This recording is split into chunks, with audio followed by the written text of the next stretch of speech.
Sign it, or walk away broke. The words didn't just hang in the air. They pressed down on the room like a weight no one could ignore. Crystal glasses caught the amber glow of the chandelier above, reflections flickering like silent witnesses to a decision that would ripple far beyond this polished table. At the center of it all sat Daniel Whitmore, a billionaire so known for closing deals before others even understood them, his tailored navy suit sharp enough to mirror his reputation, his pen resting just above a contract worth $900 million, his confidence unshaken, his gaze steady, as if the outcome had already been written long before anyone else stepped into the room. Around him, executives leaned forward in quiet anticipation. Lawyers sat poised with folders aligned to perfection, and the faint hum of distant city traffic barely pierced the thick, controlled silence that defined spaces where power lived and breathed. And then there was Ava Carter, moving between tables with practiced precision, her black apron crisp, her steps light, her presence nearly invisible to the people who believed invisibility was a job requirement. Her eyes lowered just enough to avoid attention, yet sharp enough to notice everything, every glance, every hesitation, every misplaced confidence disguised as certainty. She poured wine into a glass without spilling a drop, the liquid catching the light like something far more valuable than it was. And as she moved past Daniel's chair, her gaze flickered, not at him, but at the contract, just for a second longer than necessary, just long enough to register something that didn't belong.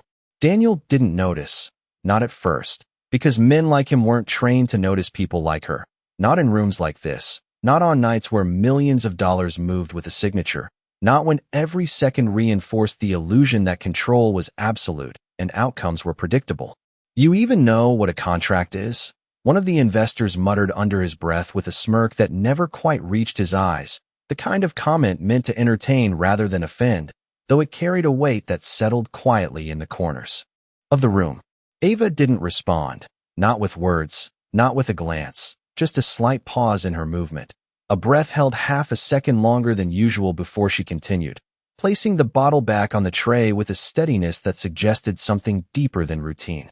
Daniel tapped the pen lightly against the paper, once, twice, a rhythm that matched the ticking clock on the wall behind him, every second narrowing the distance between confidence and consequence. The lead attorney cleared his throat softly, signaling readiness, signaling completion, signaling that all checks had been made, all risks accounted for, all outcomes predicted. But Ava's eyes returned to the document again, drawn by something subtle, something hidden beneath layers of language designed to appear harmless, her mind tracing patterns she had seen before, patterns that rarely revealed themselves until it was too late. The room waited, the air tightened, and somewhere between the quiet clink of glass and the soft rustle of paper, a truth hovered just beneath the surface, unnoticed by everyone who believed they had already seen everything there was to see. Daniel's pen hovered just a fraction of an inch above the paper, close enough to seal the deal, close enough to make everything irreversible, and yet something in the room shifted, subtle but undeniable, like a draft no one could see, but everyone could feel, though no one acknowledged it.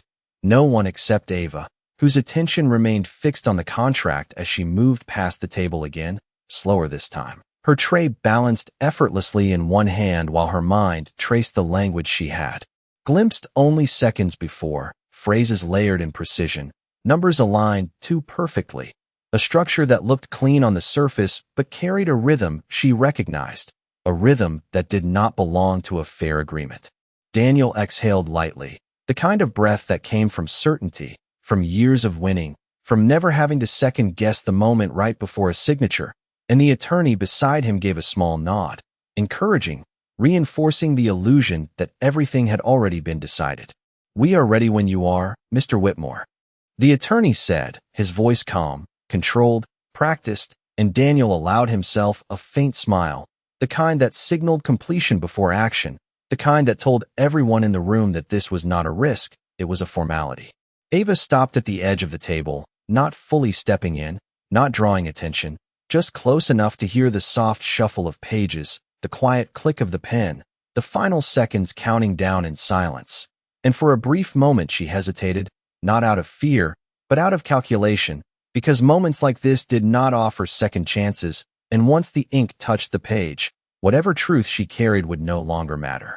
Another investor leaned back in his chair, watching with interest, his fingers tapping lightly against the armrest as if anticipating a show, while a second lawyer adjusted his glasses, already preparing for the next phase, the transfer, the announcement, the celebration that would follow.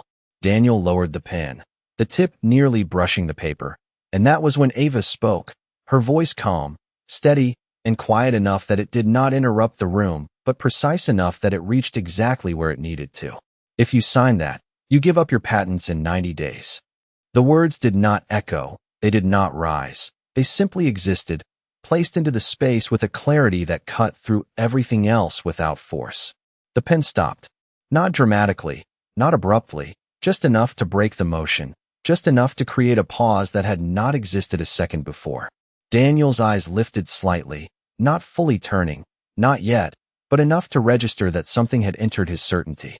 The attorney frowned, barely noticeable, his confidence flickering for the first time as he glanced down at the document again, his fingers moving quickly across the pages, scanning, searching, recalculating. No one laughed this time. No one dismissed it. Because there was something about the way she said it, not defensive, not emotional, but exact, like someone stating a fact that had been there all along waiting to be seen. Daniel straightened slightly in his chair, his grip on the pen tightening just a fraction, and the room shifted again, this time not from anticipation, but from doubt, the kind that spreads quietly, the kind that no one wants to name first. The attorney turned a page, then another, his composure thinning as his eyes slowed, catching on a clause buried deep within the language, a clause that did not stand out unless someone knew exactly where to look. And for the first time that night, the man who had guided countless deals without hesitation hesitated. Daniel set the pen down, not fully, but enough to release the pressure, his gaze now moving toward Ava, not as a server, not as background, but as a variable he had not accounted for. And in that moment, the balance in the room shifted, not loudly, not visibly, but completely. The attorney's fingers slowed as they moved across the page, no longer scanning with confidence, but searching with urgency, his eyes narrowing as the clean structure of the contract began to fracture under closer inspection, and the silence that followed was no longer controlled but fragile, as if one wrong word could shatter whatever composure remained in the room. Daniel did not speak immediately, and that alone was enough to unsettle everyone watching, because men like him did not pause without reason, and they certainly did not hesitate in front of an audience. "Show me," he said finally, his voice lower now, stripped of its earlier certainty, directed not at Ava, but at his attorney, who turned the document toward him, tapping lightly at a paragraph buried deep within the agreement, a section that looked like standard language at a glance, but carried implications far beyond its placement. Daniel leaned forward, his posture tightening, his eyes moving line by line, slower than before, more deliberate, and as he read, something shifted behind his expression, not dramatic, not visible to most, but enough to change the air around him. Across the table, one of the investors adjusted his tie, the confidence in his posture fading just slightly, while another leaned in, trying to read the room without asking the question that had already formed in his mind. Ava remained still, her tray held steady, her presence unchanged, but no longer invisible. Because now every glance in the room found its way back to her, searching for explanation, for context, for anything that could make sense of what had just happened. The attorney cleared his throat again, softer this time, less certain, and began to explain, choosing his words carefully, as if precision might restore control. "There is a conditional transfer clause embedded within the intellectual property section," he said, his voice measured but strained. "It activates under a performance trigger that appears standard, but the threshold is structured in a way that makes retention of ownership extremely unlikely." The words landed slowly, each one heavier than the last, and Daniel did not look up, his attention fixed on the document as the reality of it settled in, not as a possibility, but as a design. "Unlikely," Daniel repeated quietly, his tone flat, almost reflective, as if testing the word against what he was seeing, and then he closed the document halfway, his thumb holding the place, his mind already moving ahead of the explanation. "How unlikely?" he asked, and this time the attorney did not answer immediately, because the answer was not something that could be softened or reframed. Functionally guaranteed, he said at last, and the room did not react all at once. It unraveled in small, controlled ways, a shift in posture, a glance exchanged, a silence that deepened instead of breaking. Daniel leaned back slowly, the pen now resting on the table, no longer a tool of completion but a symbol of what almost happened, and for the first time that night, he looked directly at Ava, not past her, not through her, but at her, studying her with a focus that replaced every earlier assumption. "You saw that from a glance," he said, not as a question, but as a statement that carried its own weight, and Ava met his gaze without hesitation, her expression calm, her voice steady when she answered. "I have seen contracts like that before," she said, nothing more, nothing less. And in that moment, the room understood something it had missed from the beginning, that the person they had overlooked was not outside the deal. She was the only one who had truly read it, and everything that followed would now have to account for that.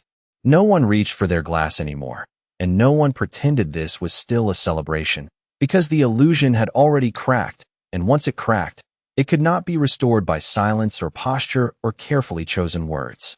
Daniel kept his eyes on Ava for a moment longer than anyone expected, measuring something that had nothing to do with her uniform and everything to do with the precision of what she had just done. And then he shifted his attention back to the document, flipping it open again, this time not as a formality, but as an investigation, his fingers pressing the page flat, as if forcing it to reveal what it had tried to hide. "Walk me through it," he said, his voice controlled but no longer casual, directed now at Ava instead of his legal team, and that shift alone carried more weight than any title in the room. A few of the executives exchanged glances, uncertain whether to interrupt, uncertain whether to accept what was happening, because nothing in their experience had prepared them for a moment where the most important voice did not come from the head of the table or the advisors beside him. Ava did not step forward immediately. She did not rush to fill the space, because she understood something they did not. That timing was as important as truth, and when she spoke, it needed to land clean. She set the tray down gently on the side table, the soft sound of glass meeting would echoing louder than it should have in a room that had gone completely still, and then she stepped closer, just enough to see the contract clearly, just enough to speak without raising her voice. "The clause is written as a performance safeguard," she said, her tone even, her words precise. "But the benchmark is tied to a metric that is controlled by the acquiring party, not you." The attorney's jaw tightened slightly, not in disagreement, but in recognition, and Daniel's eyes narrowed as he followed along, his finger tracing the line she indicated. "That means they set the conditions," Daniel said quietly, more to himself than to anyone else, and Ava gave a small nod, not affirming him as a superior, but aligning with the logic of the situation. "Yes, sir, and if those conditions are not met within 90 days, the ownership transfer activates automatically." The room absorbed that in silence, not the kind that comes from confusion, but the kind that comes from understanding something too late to ignore. One of the investors shifted in his seat, his earlier confidence dissolving into something far less certain, while another glanced toward the legal team as if expecting a correction that never came. Daniel closed the contract fully this time, his hand resting on top of it, not as a gesture of completion, but as a barrier, as if placing distance between himself and a decision he had almost made. He leaned back slowly, his posture changing in a way that no one could quite define, less about dominance now and more about clarity, and his gaze returned to Ava once more, sharper, more focused, no longer filtered through assumption. "Why would they structure it this way?" he asked, not because he did not know, but because he wanted to hear it spoken aloud, to confirm what he already suspected. Ava held his gaze for a brief second before answering, her voice steady, her words simple enough that no one in the room could pretend not to understand. "Because it guarantees control without looking like it does." That was it, no embellishment, no explanation beyond what was necessary, and yet it landed heavier than anything said that night, because it stripped away the language, the polish, the illusion, and left only the intent behind it. Daniel exhaled slowly, a controlled release of tension that had built without him realizing it, and for the first time, the deal in front of him no longer looked like an opportunity, It looked exactly like what it was designed to be, and the only reason he saw it now was because someone he had almost ignored chose to speak. The room did not recover. It adjusted, slowly and uneasily, like a structure forced to stand after realizing one of its foundations had been hollow all along, and no one seemed quite sure where to place their confidence anymore. Not in the contract, not in the legal assurances, and certainly not in the certainty they had all shared just minutes before. Daniel's hand remained on the closed document, his fingers still, his posture composed, but his silence now carried intention, not hesitation, and that distinction was not lost on anyone watching. Across the table, the lead investor shifted forward, his voice carefully measured as he attempted to regain control of the narrative. "There may be a misunderstanding here," he said, offering a thin smile that felt rehearsed rather than genuine. "These agreements are complex by nature, and sometimes clauses can appear more aggressive than they truly are." The words floated into the room, but they did not land the way he intended, because the illusion of complexity had already been replaced with clarity, and once clarity exists, it does not easily give way to explanation. Daniel did not respond immediately. He simply looked at the man, not with anger, not with confrontation, but with a level of attention that forced the other man to hold his own words a little longer than he was comfortable with. "Is it a misunderstanding?" Daniel asked quietly. "Or is it a design?" The question was simple, but it carried weight that could not be deflected, and the investor's smile tightened just slightly, the kind of shift that revealed more than any direct answer could. No one else spoke, not the advisors, not the secondary investors, not even the legal team, because the room had reached a point where every word mattered, and no one wanted to be the one who chose the wrong one next. Ava remained where she stood, her presence steady, not inserting herself further into the conversation, not retreating either, because her role in the moment was already complete. She had introduced the truth, and now the room had to decide what to do with it. Daniel lifted the contract slightly, just enough to feel its weight, as if measuring something beyond paper and ink, and then he set it back down, this time with finality, not hesitation. "We are not signing this tonight," he said, his voice calm, but firm enough to leave no space for negotiation, and the shift was immediate, subtle but undeniable, like a current reversing direction beneath the surface. One of the attorneys exhaled quietly, relief and tension blending in a way that did not fully resolve either, while another began gathering documents with a precision that suggested retreat rather than continuation. The investor leaned back slowly, his posture adjusting again, recalibrating, searching for a new angle, a new approach, but the momentum he had relied on was gone, replaced by something far less predictable. Daniel's attention moved back to Ava once more, and this time there was no distance in his gaze, no assumption left to filter what he was seeing. "What is your name?" he asked, not as a formality, but as a recognition that should have existed from the beginning. "Ava Carter," she replied, her voice unchanged, steady as it had been from the moment she spoke, and Daniel gave a slight nod, as if placing that name into a context that had just expanded beyond the role she was expected to play.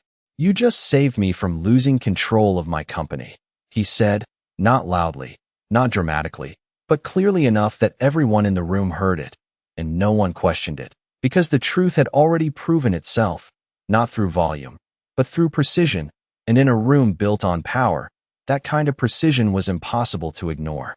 No one moved to leave, not immediately, because moments like this did not end cleanly. They lingered, stretching just long enough for everyone to understand what had truly happened, and more importantly, what almost happened.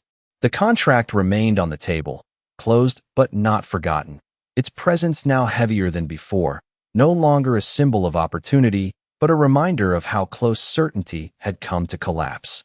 Daniel stood slowly, not in a rush, not to assert dominance, but to reset the room on his terms, and when he did, every eye followed him, not out of habit, but out of necessity, because whatever came next would define how this moment would be remembered.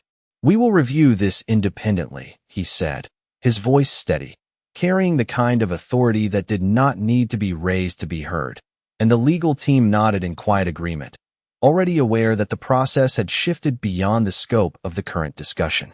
Across the table, the investor forced a polite expression, the edges of his confidence now carefully reconstructed, though not fully restored. "Of course," he replied, his tone measured. "We encourage thorough diligence." But the words no longer held control. They sounded like an echo of what should have been said earlier. Not now.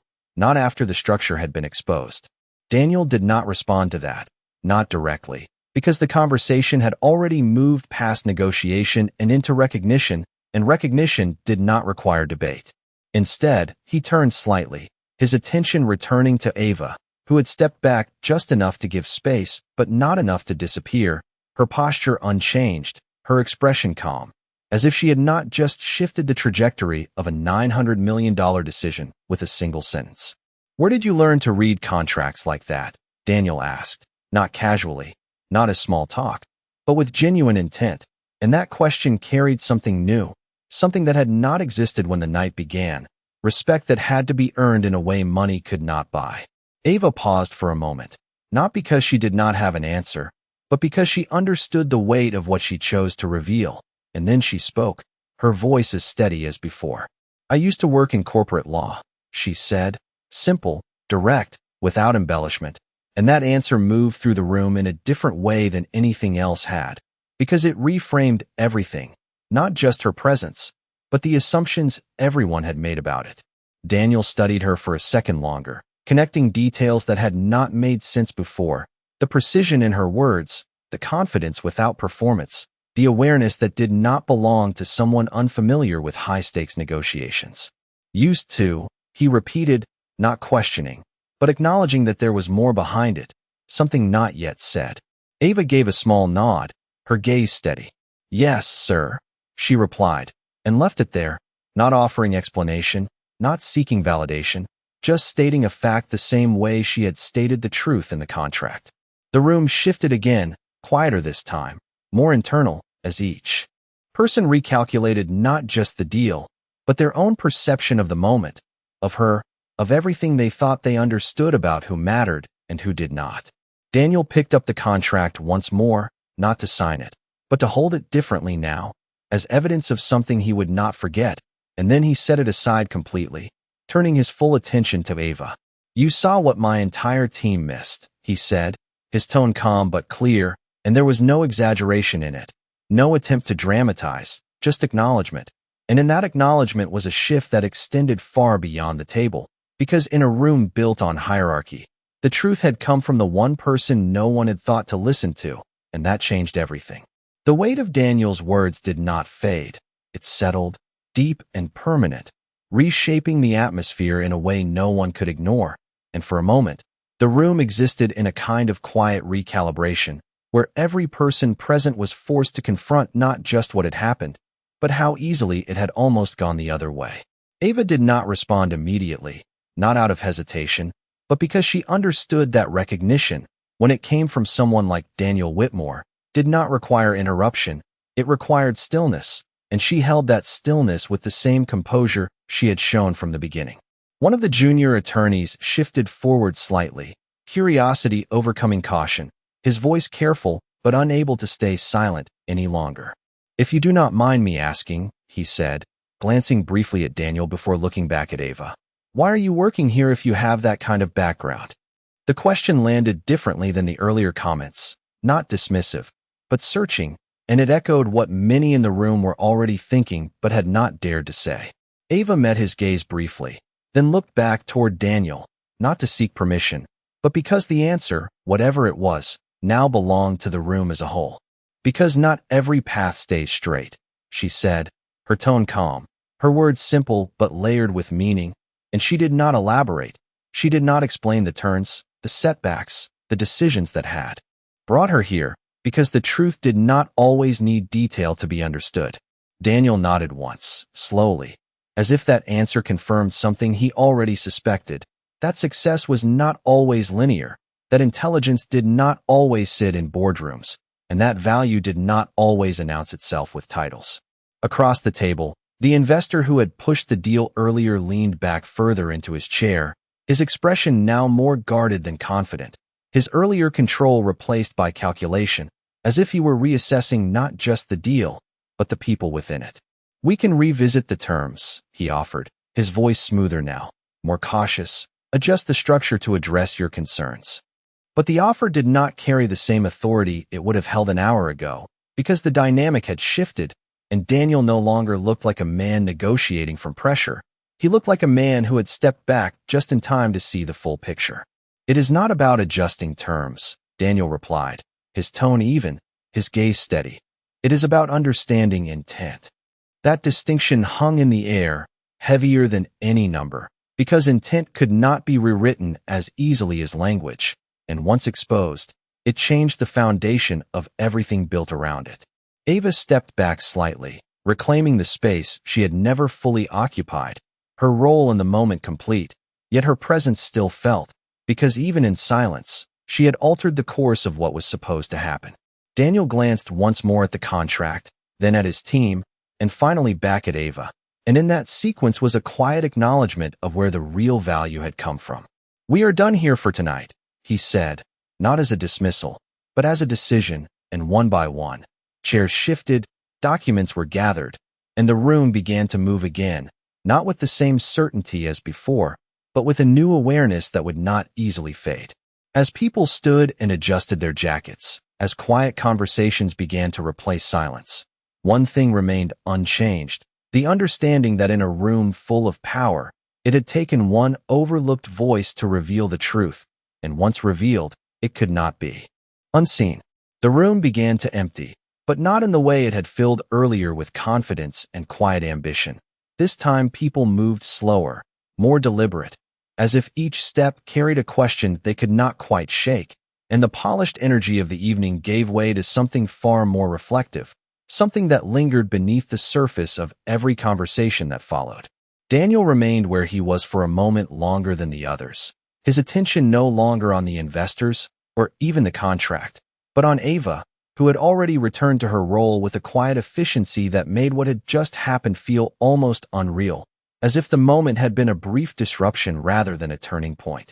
She picked up her tray again, adjusted the placement of the glasses, and moved with the same precision as before, not seeking acknowledgement, not waiting for further recognition, simply continuing, as if the room had not just shifted around her.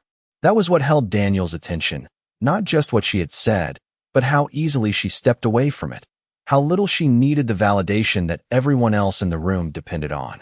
"Ava," he said, not loudly, but enough to reach her without breaking the calm that had settled over the space, and she turned slightly, not startled, not hurried, just present.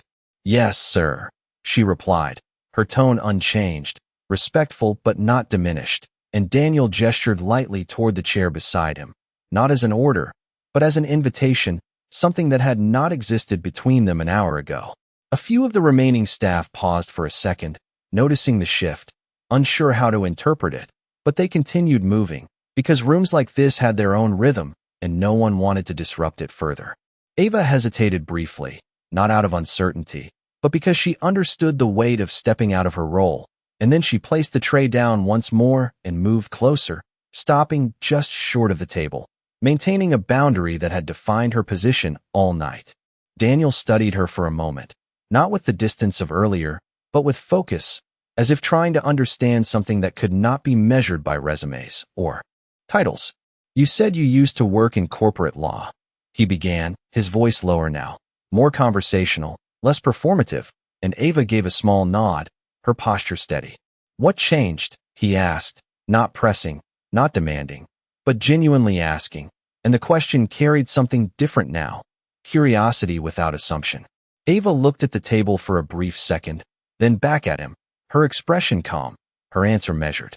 "I stopped believing the system always rewarded the truth," she said, and she did not add anything to that.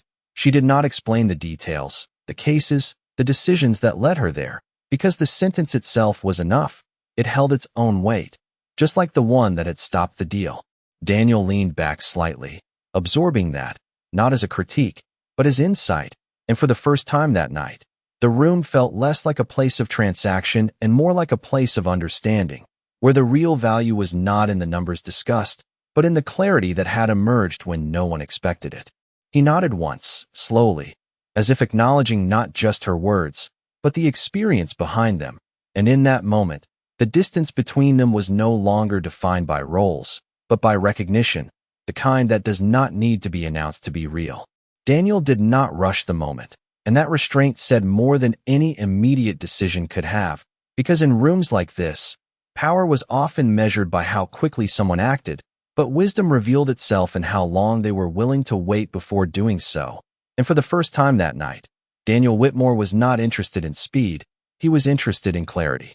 The remaining staff moved quietly around them, resetting tables, clearing glasses, restoring the appearance of normalcy. But the atmosphere had changed in a way that no amount of polished routine could fully erase, because once a hidden truth had been exposed, it did not simply fade back into the background. Ava stood with the same composed posture, neither stepping forward nor retreating, as if she understood that the moment did not belong to her anymore. It belonged to what had been revealed, and Daniel's attention remained fixed, not with curiosity alone now, but with something deeper, something that carried weight beyond the situation at hand. "You walked away from it," he said, not as a question, but as a recognition of choice, and Ava gave a small nod, her expression steady, her voice calm when she answered.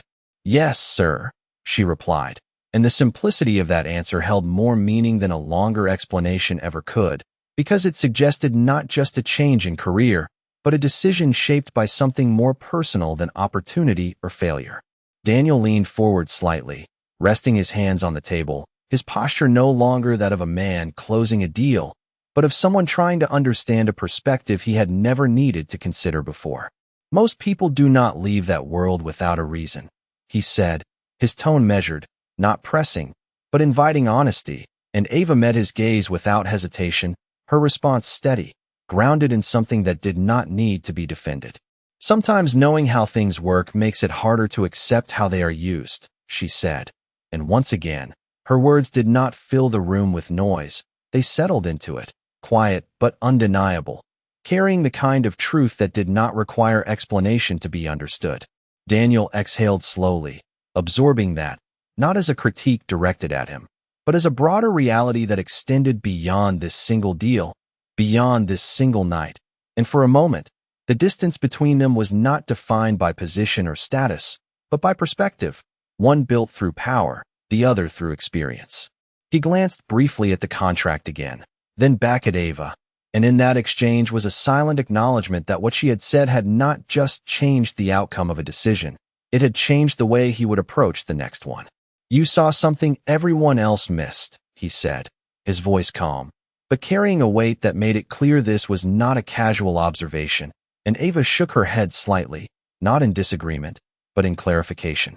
"I saw something I knew to look for," she replied, and that distinction shifted the meaning entirely, because it suggested that the difference was not in intelligence, but in awareness, not in ability, but in attention. Daniel nodded once, slowly, as if locking that understanding into place, and then he stood fully, straightening his jacket, not to reclaim authority, but to move forward with it differently. The room had nearly cleared now, the noise reduced to distant movement and quiet conversation, but the moment remained, anchored between them, not loud, not dramatic, but significant in a way that would not be forgotten, because sometimes the most important shifts did not come from grand gestures. They came from a single sentence, spoken at exactly the right time, by someone no one thought to listen to until it mattered most. Daniel did not reach for the contract again, and that decision was deliberate, because there are moments when stepping away carries more meaning than leaning in, and this was one of them, the kind of moment that does not demand action but demands understanding, the kind that reshapes how future decisions are made long before they are ever signed. The restaurant had almost returned to its original rhythm, soft music filling the background, distant conversations blending into a low murmur, but the table where they stood still carried the imprint of what had just unfolded, a quiet reminder that something significant had taken place beneath the surface of what had once looked like a routine agreement. Ava remained composed, her presence steady, not seeking further attention, not expecting anything beyond the simple acknowledgement already given. And yet there was an unspoken awareness between them now, one that did not need to be defined to be understood. Daniel glanced briefly toward his legal team, who were now speaking in hushed tones near the edge of the room, their earlier confidence replaced by careful analysis, as if trying to reconcile how something so critical had gone unnoticed. And then he looked back at Ava, his focus returning with intention.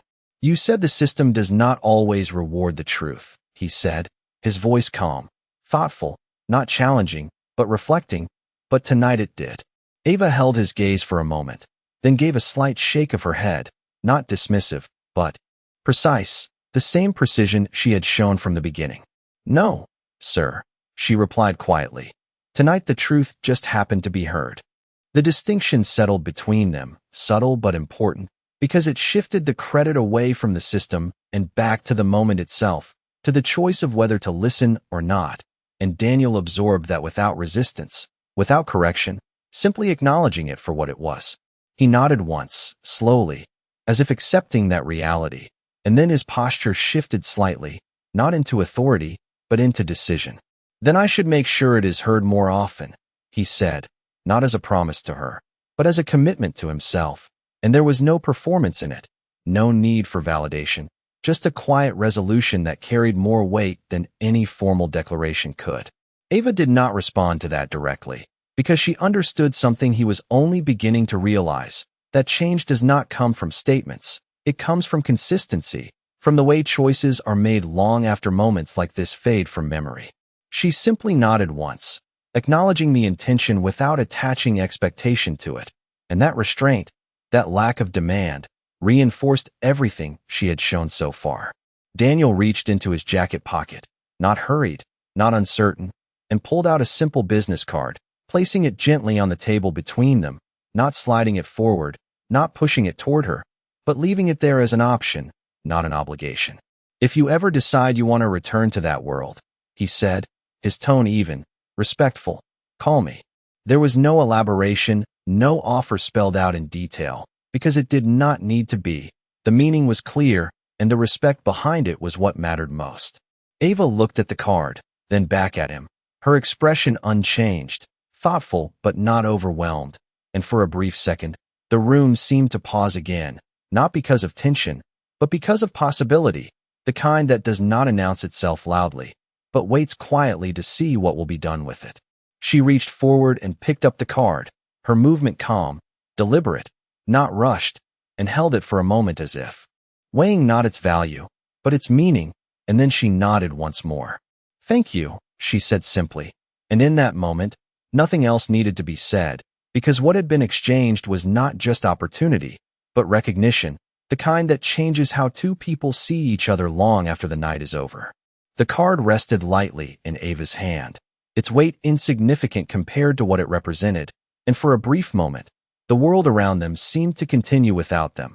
Staff clearing the last of the glasses, chairs being reset, quiet conversations drifting in and out like background noise.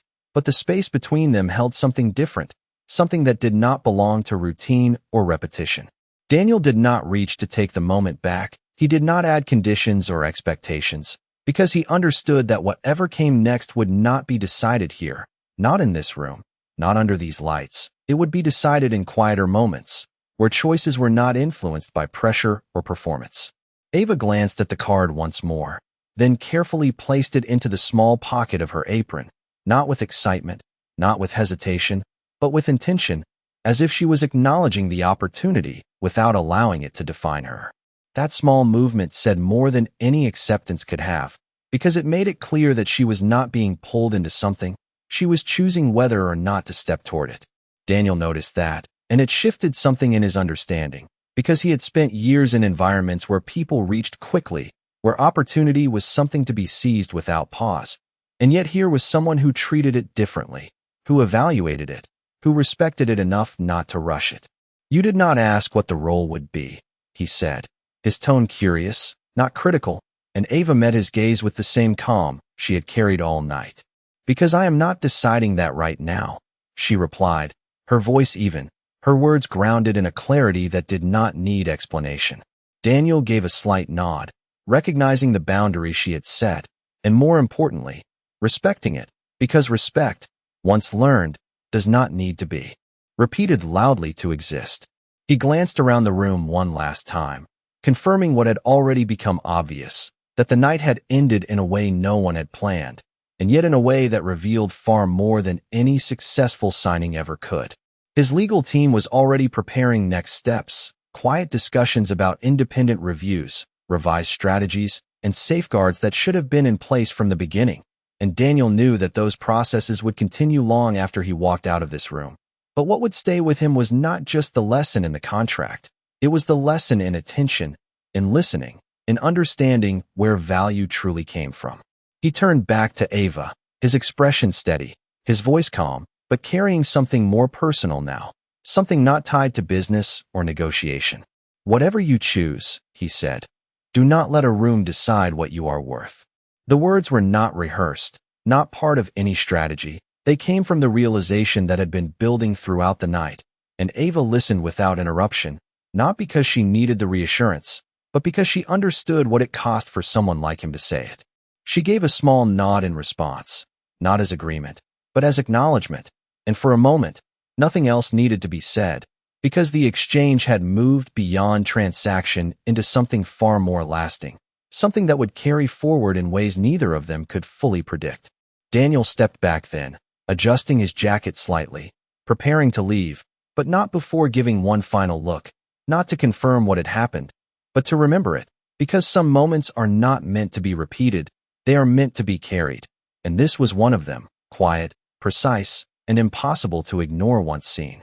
The night did not end with applause or dramatic exits. It unraveled quietly, like a conversation that had said everything it needed to say without ever raising its voice. And as Daniel walked toward the glass doors of the restaurant, the city lights beyond reflected faintly across the polished floor, stretching long lines of gold and white that seemed almost symbolic, paths extending forward, uncertain but open. He paused for just a fraction of a second before stepping out, not because he was unsure, but because he understood that what had happened inside would not stay contained within those walls. It would follow him, shape him, influence decisions that had not even been presented yet. Behind him, the room continued its slow return to normal, but Ava knew better than to mistake routine for resolution, because some moments do not close, they carry forward, and she could feel that this was one of them. She returned to clearing the table where the contract had been, her hands steady as she gathered the last of the papers left behind, though she did not look at them again, not because they no longer mattered, but because their purpose had already been fulfilled, their hidden intent revealed, their power neutralized by a single moment of awareness. One of her co-workers approached quietly, eyes wide with a mixture of curiosity and disbelief, lowering her voice as if the moment might still be listening. "What just happened?" she whispered, not expecting a full explanation, just trying to place what she had witnessed into something that made sense. Ava gave a small, thoughtful pause before answering, not rushing to define it, because defining it too quickly would reduce it. "Someone listened," she said simply, and that answer, like the others she had given throughout the night, carried more depth than it seemed at first glance. Her co-worker nodded slowly, not fully understanding, but sensing that the meaning went deeper than the words themselves. Ava finished resetting the table, aligning the chairs, smoothing the cloth, restoring the surface to what it had been before, but she knew it was not the same, because once truth has been spoken, even silence remembers it. Across the room, the manager stood near the entrance, watching the last of the guests leave, his expression more thoughtful than usual, as if even he had felt the shift without fully grasping its source. And for a moment, his eyes met Ava's, not with authority, not with instruction, but with something closer to respect, quiet and unspoken. Outside, Daniel stepped into the cool night air, the city alive around him, taxis moving, lights flickering, conversations blending into the rhythm of a place that never truly paused. And he stood there for a moment, adjusting his jacket, not out of habit, but out of awareness, because he was not the same man who had walked in earlier, not in the ways that mattered. He reached into his pocket and felt the absence of the pen he had almost used, a small detail, but one that grounded him in the reality of how close the moment had come and how different it could have been if not for a voice he had almost ignored. He looked back once, through the glass, not searching for confirmation, but acknowledging where the shift had begun, and then he turned forward again, stepping into the night with a clarity that did not need to be announced. Inside, Ava finished her work for the evening, her movements calm, her thoughts steady, and as she reached into her apron to retrieve her own things, her fingers brushed against the card Daniel had given her, a small, simple object carrying a possibility that had not existed before, and she paused for just a second, not to decide, not yet, but to recognize that the moment had not just changed him. It had changed something in her as well, something quiet, something steady, something that would not rush, but would not be ignored either. The restaurant lights dimmed slightly as the last tables were cleared, not enough to signal closing, but enough to soften the edges of everything that had happened, and Ava stood for a moment beside the now empty table, her reflection faint in the polished surface, as if the night itself was asking her to pause before moving on. The sounds around her returned to something familiar, quiet footsteps, distant laughter, the low hum of a city that never truly stopped. Yet beneath it all, there was a stillness that had not been there before, something settled, something understood. She reached into her apron again, this time not by accident, and took out the card, holding it between her fingers, turning it slightly under the light, not reading it, not memorizing it, just acknowledging it for what it was, a doorway, not a destination. For a brief moment, she closed her eyes, not in doubt, not in hesitation, but in clarity, because she knew something now that had nothing to do with the card itself, that whatever came next would not define her. It would simply reveal more of what had always been there.